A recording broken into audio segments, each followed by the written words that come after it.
کوئی جزیرہ تھا، وہاں کا سیاسی نظم یہ تھا کہ سال کی آخری تاریخ کو جو ان کا موجودہ بادشاہ ہوتا اس کو جنگل میں چھوڑتے اور نیا بادشاہ لینے کے لیے وہ ساحل پہ آ جاتے۔ جو پہلا شخص ساحل پہ اترتا اس کو اپنا حکمران مان لیتے۔ جو بھی حکمران بن جاتا وہ خوش ہو جاتا، حالانکہ اس کو بتا دیتے کہ ایک سال کے لیے تجھے منتخب کیا ہے، سال کی آخری تاریخ کو تخت سے اٹھائیں گے، باندھیں گے، جکڑیں گے، اور اسی جزیرے کے دوسرے کنارے ایک جنگل ہے جہاں خاردار جھاڑیاں اور موذی جانور ہیں، وہاں تجھے پھینک دیں گے۔ وہ بھول جاتا، کہتا دیکھی جائے گی۔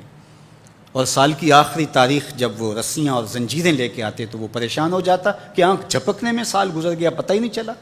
پھر روتا ہوا چیختا ہوا اس جنگل میں جاتا اور لوگ اس کو چھوڑ کے آ جاتے اور درندوں کا رزق بن جاتا۔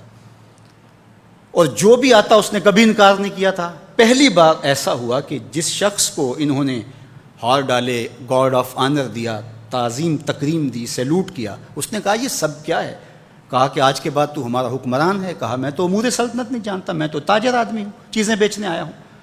کہا کہ ہمارا اصول یہی ہے کہ سال کی پہلی تاریخ کو پہلا شخص جو جزیرے پہ قدم رکھتا ہے وہ ہمارا حکمران ہوتا ہے۔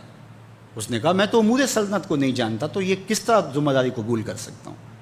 انہوں نے کہا کہ تمہیں کرنا ہوگی، اس کے علاوہ کوئی راستہ نہیں ہے، ہمارا یہ قانون ہے، ضابطہ ہے، اور یہ بھی بتا دیں کہ سال کی آخری تاریخ کو تجھے اسی جنگل کے دوسرے کنارے چھوڑائیں گے جہاں موذی جانوروں کا رین بسیرا ہے۔ تو اس نے کہا اگر انجام اتنا دردناک اور خطرناک ہے پھر تو میں بالکل جانے کے لیے تیار نہیں ہوں۔ تو انہوں نے کہا تو چاہے نہ چاہے باندھ کے بھی تخت پہ بٹھانا پڑا تمہیں بٹھائیں گے۔ اس نے کہا اچھا مجھے یہ بتاؤ کہ سال بعد میری بات مانو گے یا نہیں؟ اس نے کہا کہ ہاں، قانون میں تو ترمیم نہیں کر پائے گا، لیکن یہ ہوگا کہ تیرے انتظامی حکم ہم ماننے پہ مجبور ہوں گے۔ اس نے کہا ٹھیک ہے، میں تمہارا حکمران بننے کے لیے تیار ہوں۔ رومی بولتے ہیں کہ جب بھی کوئی شخص تخت نشین ہوتا تو وہ بھول جاتا کہ میرے 7 سال کی آخری تاریخ میں کیا ہونے والا ہے۔ وہ عیش و عشرت کرتا اور یوں وقت گزارتا، سال کی آخری تاریخ آنکھ جھپکنے میں آ جاتی۔ لیکن یہ پہلا شخص تھا، تخت نشین ہوتے اس نے پہلا حکم نامہ جاری یہ کیا کہ کمانڈوز بلائے جائیں۔ بلائے گئے، کہا اس جنگل میں چلے جاؤ جہاں تم بادشاہوں کو پھینک کے آتے ہو اور وہاں کے موذی جانور کاٹ ڈالو۔ پھر بلدیہ کے ملازمین بلائے، کہا جاؤ جا کے وہاں کی جھاڑیاں کاٹو۔ پھر معمار بلائے، کہا جا کے وہاں محل تیار کرو۔ کچھ لوگوں کو بلایا، کہا جا کے وہاں پھول لگاؤ، پھلدار درخت لگاؤ، سایہ دار شجر لگاؤ۔